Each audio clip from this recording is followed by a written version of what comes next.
नमस्कार, मैं तनुज दीक्षित। आप मेरे साथ देख रहे हैं नेक्स्ट 9 न्यूज। आप सभी का बहुत बहुत स्वागत है हमारे खास प्रोग्राम सत्ता से सवाल में। 2024 के चुनाव में 2 चरण के मतदान पूरे हो चुके हैं। तीसरे चरण के मतदान 7 मई को होने वाले हैं, लेकिन अभी तक केसरगंज की सीट पर न समाजवादी पार्टी ने अपना उम्मीदवार उतारा है और न ही भारतीय जनता पार्टी ने अपना उम्मीदवार उतारा है। अब ऐसे में खबर सामने आ रही है उत्तर प्रदेश से कि अखिलेश यादव यहाँ पर बहुत बड़ा दांव चल सकते हैं। अखिलेश यादव यहाँ से महिला पहलवान को चुनाव में उतार सकते हैं।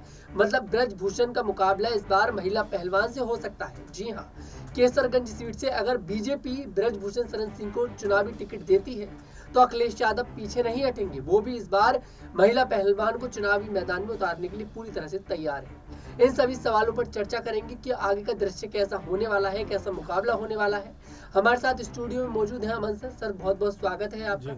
सबसे पहला सवाल सर यही करना चाहूंगा कि अखिलेश यादव जिस बात का इंतजार कर रहे हैं कि अगर ब्रजभूषण शरण सिंह को चुनावी मैदान में उतारा जाता है तो अखिलेश यादव महिला पहलवान को उतारेंगे, ऐसा सूत्र कहते हैं। तो कहीं ना कहीं मुकाबला जो है टक्कर का हो जाएगा। तो अखिलेश यादव की ये चाल कितनी कामयाब होती दिखाई देगी 2024 के चुनावों में? देखिए, बिल्कुल केसरगंज की सीट लगातार इस बात को लेकर चर्चाओं में है कि भाई ये 2 दिन बचे हैं नामांकन को। ऐसे में आखिर बीजेपी हो या इंडिया गठबंधन हो, दोनों की तरफ से किसी भी प्रत्याशी का अनाउंसमेंट यहाँ से क्यों नहीं हो पा रहा है। दरअसल ब्रजभूषण को लेकर बीजेपी कहीं ना कहीं पूरा माथापच्ची करने में लगी हुई है। लगातार मीटिंग्स हो रही है, लगातार चर्चा हो रही है, लेकिन अभी तक ब्रजभूषण का विकल्प कौन बनेगा इसको लेकर जो है कोई भी अंतिम मोहर लगती हुई नजर नहीं आ रही। आपने देखा कि ब्रजभूषण के अलावा कई नामों पर चर्चा, खासकर उनकी पत्नी केतकी, उनको लेकर लगातार बात हो रही है। वहीं उनके करीबी जो है, उनके बेटे जो हैं, उनको लेकर भी बातें होती हुई नजर आती है। लेकिन क्या वाकई में बीजेपी इतना बड़ा दाव खेलती हुई नजर आई कि ब्रजभूषण को हटाकर उनकी पत्नी को ऐसा टिकट देती हुई नजर आए, या फिर कोई और विकल्प पे बीजेपी जाए? अब इसी बात को लेकर हर कोई परेशान है कि भाई 2 दिन का वक्त रह गया। बीजेपी जो लगातार कह सकते हैं कि फैसले करते हुए नजर आती है, लगातार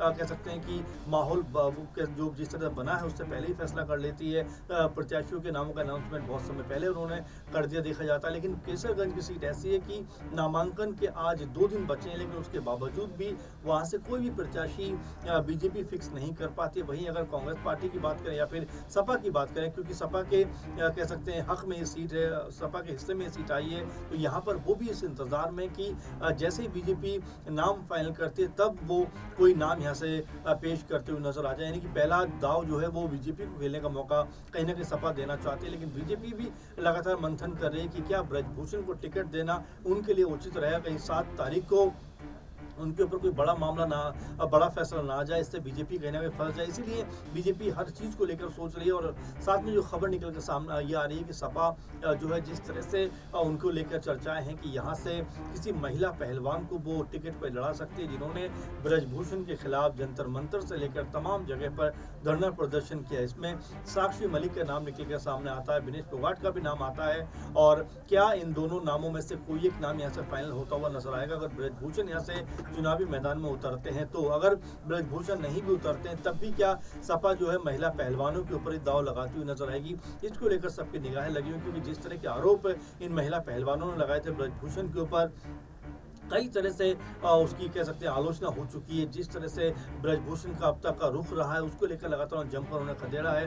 लगातार जो बीजेपी के नेता हैं उन्होंने भी हालांकि दबे सोवरन बोला, लेकिन बोला जरूर है। कल भी मैं जो है आरएलडी के प्रवक्ता से बात कर रहा था, जो आरएलडी प्रवक्ता एक तरीके से बीजेपी के साथ अलायंस में है, वो भी उन्होंने बड़ा स्पष्ट कहा था, रोहित अग्रवाल जी ने, कि देखिए हमारा बड़ा स्पष्ट कहना है कि ब्रजभूषण को टिकट नहीं दिया जाए। ये बात हमने बीजेपी से पहले कह दी थी और यही बात हम अब भी कहते हुए नजर आ रहा है। तो आप समझ सकते हैं कि किस तरह से ब्रजभूषण को लेकर ना सिर्फ बीजेपी में बल्कि तमाम उनके जो सहयोगी दल हैं उनके अंदर भी इस बात को लेकर उनका स्पष्ट कहना है कि ब्रजभूषण को टिकट नहीं दिया जाना चाहिए, क्योंकि जिस तरह के आरोप उनके ऊपर बेहद संगीन और गंभीर आरोप है। सर वाकई में देखिए जो आरोप है वो वाकई बहुत ज़्यादा संगीन है। सर आपने बताया कि आरएलडी के नेता से आपकी बात हुई थी, तो उनकी बातों से कहीं ना कहीं साफ देखिए दिखाई दे रहा है कि इस बार भारतीय जनता पार्टी पर पूरा दबाव बनाया जा रहा है कि ब्रजभूषण शरण सिंह को टिकट ना दे। लेकिन कहीं ना कहीं उसके बावजूद भी भारतीय जनता पार्टी ब्रजभूषण शरण सिंह को अपने आप से दूर नहीं कर पा रही है, दरकिनार नहीं कर पा रही है।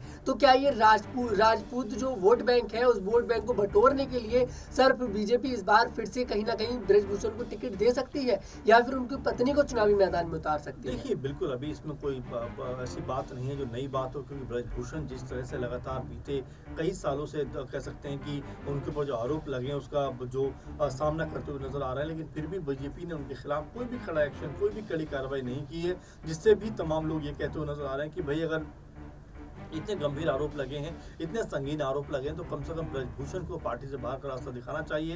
एक जो कार्रवाई है वो उनके ऊपर होना चाहिए, लेकिन बीजेपी ने अब तक एक बार भी ऐसा नहीं किया है।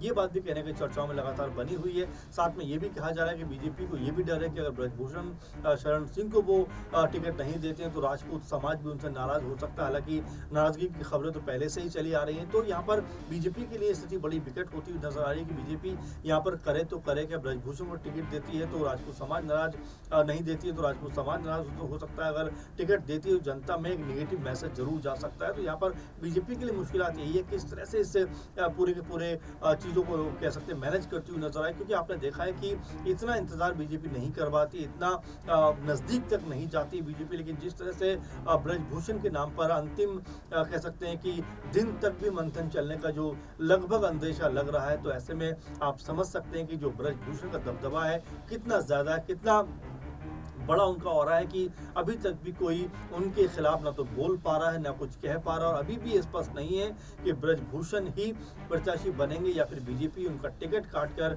उनकी पत्नी या उनके परिवार में से किसी और को टिकट दे सकती है। इसको लेकर भी बीजेपी की तरफ से अभी कोई अनाउंसमेंट नहीं है, जबकि सिर्फ एक दिन का कह सकते हैं समय बचा है। कल के बाद अगर हम कहें तो यहाँ पर बीजेपी कहीं ना कहीं फंसी हुई दिखाई पड़ती है। अब यहाँ पर सपा भी इंतजार में है कि जैसे ही बीजेपी की तरफ से कोई अनाउंसमेंट हो वो भी तुरंत अनाउंसमेंट करते हुए नजर आए, क्योंकि वो भी पूरे माहौल को भांप रहे हैं कि यहाँ की सीट को किस तरह से अपने कह सकते हैं कि कह सकते हैं अपने हक में लेकर आना, अपने हिस्से में लेकर आता। और अब देखना होगा कि क्या बीजेपी वाकई इस पूरे के पूरे मामले पर अपनी चुप्पी तोड़ती हुई नजर आ सकती है, क्या यहाँ से कोई बड़ा फैसला करती हुई नजर आ सकती है, क्योंकि ब्रजभूषण के खिलाफ अभी तक बीजेपी कोई बड़ा निर्णय नहीं कर पा रही है। अच्छा सर, मैं आखिरी सवाल आपसे लेना चाहूंगा छोटा सा, कि अखिलेश यादव ने जो रणनीति बनाई है कि महिला पहलवान को इस बार वो केसरगंज सीट से टिकट देंगे, आप उन्हें 10 में से कितने नंबर देना चाहेंगे? देखिए, बिल्कुल अभी 10 में से नंबर तो खैर बात की बात है, लेकिन मैं ये ज़रूर कहना चाहूँगा कि जाहिर बात है कि अखिलेश यादव जो महिला पहलवान उनके नाम को कैश करना चाहते हैं, कि जिस तरह से अगर वो विक्टिम कार्ड वहाँ पर खेलते हैं उनकी सीट को उनकी पार्टी को एक सीट मिल सकती है। इसी कह सकते हैं इसी लिहाज से वो किसी महिला पहलवान को यहाँ से उतारने का एक कह सकते हैं दाव चल सकते हैं। अब ये दाव कितना उनको प्लस पॉइंट पे लेके जाता, कितना उनको ताकतवर बनाता, क्या उनकी यहाँ पर जीत हो पाती, ये देखने वाली बात होगी। हालांकि ये कोई नई बात नहीं है कि महिला पहलवानों को राजनीति में आने के जो आरोप है या जो बातें हैं वो लगती हुई नजर आ रही है। उससे पहले भी कहा गया था कि भाई महिला पहलवान इसलिए आंदोलन कर रहे हैं ताकि आराम से अपने आप को हरियाणा की पॉलिटिक्स में लेके जा सके, लेकिन अभी तक भी ऐसा कुछ नजर नहीं आ रहा। तो एक बार फिर ये बात निकल के सामने आई है कि अखिलेश यादव महिला पहलवानों में से किसी एक नाम को कह सकते हैं ब्रजभूषण के खिलाफ चुनाव लड़ा सकते हैं अगर वो मैदान में उतरते हैं। तो फिलहाल अगर देखा जाए तो केसरगंज की सीट इस समय सबसे अधिक हॉट बनी हुई है, सबसे अधिक चर्चाओं में है, और चर्चाओं में भी इसलिए है कि 1 से 2 दिन का वक्त बचा है, लेकिन बीजेपी कहीं ना कहीं इस मामले पे पूरी तरह से बैकफुट पे दिखाई दे रही है। वाकई में भारतीय जनता पार्टी बैकफुट पर दिखाई दे रही है। सिर्फ 1 दिन का समय बचा है और केसरगंज सीट पर अभी तक प्रत्याशी के नाम का ऐलान नहीं हुआ है। ब्रजभूषण सिंह का भी देखिए बीजेपी पर दबाव है कि मुझे टिकट दिया जाए, तो कहीं ना कहीं जो दूसरे पार्टी के नेता है जो एनडीए में शामिल है वो भी बीजेपी पर दबाव बना रहे हैं कि आप ब्रजभूषण को टिकट नहीं देंगे। अगर ब्रजभूषण को टिकट देते हैं तो भी बीजेपी फंसती हुई नजर आ रही है, और ब्रजभूषण को टिकट नहीं देते हैं तो भी बीजेपी फंसती नजर आ रही है। शायद इसलिए अखिलेश यादव इस बात का इंतजार कर रहे हैं कि पहले भारतीय जनता पार्टी अपना पत्ता खोले, उसके बाद मैं अपना पत्ता खोलूंगा। खैर, आपको इस पर क्या कुछ लगता है कमेंट सेक्शन में जरूर बताएं। अगर आपको हमारा वीडियो पसंद आया, हमारे वीडियो को लाइक करें, शेयर करें और हमारे चैनल को जरूर सब्सक्राइब करें।